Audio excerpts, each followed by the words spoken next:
Now, you might already know this, but about a year ago, the good folks at OffSec Services released the 10th anniversary edition of Kali Linux. Now, with that, they also brought us Kali Purple. What's Kali Purple, right? It's got some blue team tools, it's got some red team tools. You mix blue, you mix red, what do you get? You get purple, right? Kali Purple. So this came with a lot of really awesome tools, as well as a brand new thing called Kali Purple Sock in a Box. And Sock in a Box was basically a learning practice sort of environment for folks who want to be SOC analysts or get their foot in the door when it comes to cybersecurity, right? It wasn't really the easiest thing to put together. And so you might have seen this. I've made a couple of videos of me stumbling around trying to figure out how to put all this together, and through my trials and tribulations, right, I prepared these videos, and I'm thinking, hey, they're going to release a new version soon. So I went over to the release history page, and I'm thinking, well, hey, ChatGPT, can you look at this and tell me, some information? So I put together this nice little bar graph here, and we can see, a majority of releases in the first quarter come from February. So I'm thinking, it's not the guarantee it's going to happen, right? Definitely within the next 90 days, obviously, but it's going to be coming up soon. So I went over to my Kali Purple Sock in a Box environment, and I start spinning up my VMs, right? I'm ready to start playing around in here, and I realize things aren't coming up, right? And I'm looking at I built a couple of extra boxes here, right? These Windows machines, you can see them on the side here, as well as a kind of GRC tools called Aramba, along with a Kali attack box. And so I brought everything up, and nothing came up, right? I'm like, what's going on? Why isn't the environment working? So I get into troubleshooting mode. I start looking around, and I see, well, under storage, look at that.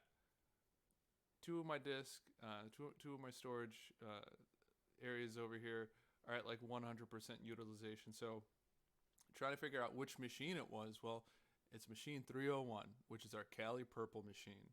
And if you know anything about Elasticsearch and how, it'll gladly pull in logs all day and, use up all that hard drive space. And unless you tell it otherwise, that's a problem. And so that's what I ran into here across both of these storage tiers that I set up. So this machine used up a bunch of storage, and it crashed the server.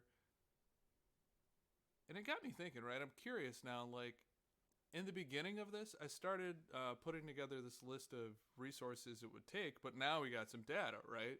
Since October, this thing's been up and running. I haven't really been touching it all that much, but it's been up and running. So let's see how it did, right? Let's look at the CPU, the memory. We already looked at the storage here and see what it looked like.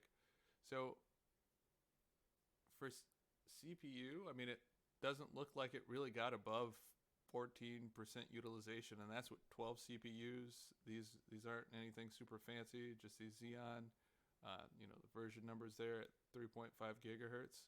Okay, we had the entire system up and running here, the entire Kali Purple Sock in a Box, as well as this IIS server, these like Play Virtual machines, a domain controller.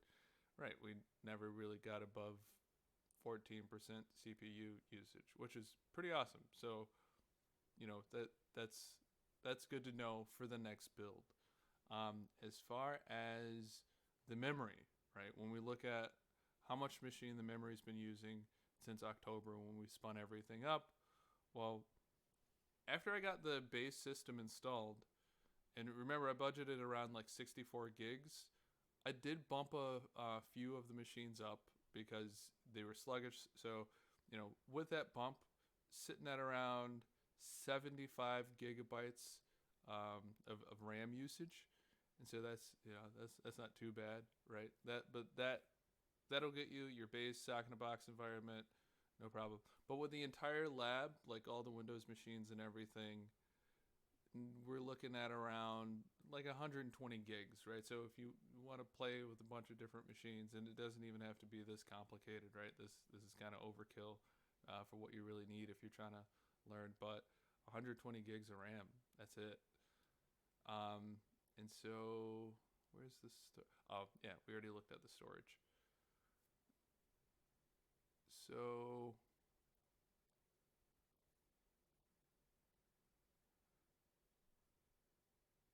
it's looking like we're gonna have to bump up the storage to accommodate the Kali Purple machine and maybe the Kali Eminence. Right, both of these are running Elasticsearch, pulling in a bunch of information all day, every day. Or I guess we could just like tell the machines to cut off the logs after a certain amount of time. Right, don't keep everything. Prune that database or index every so many weeks or something like that. So knowing what we know now, I'm gonna start from scratch. I'm just gonna like delete everything and start from the top.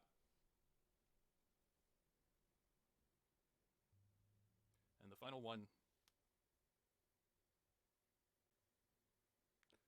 Goodbye. All right. Now we are back to square one. Now that we've reclaimed all the space and got rid of all the machines,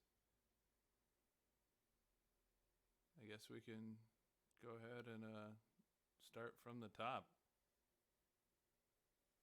Pull up the documentation, and over the next couple of days or weeks, I'll be live streaming the reinstall. See you guys later.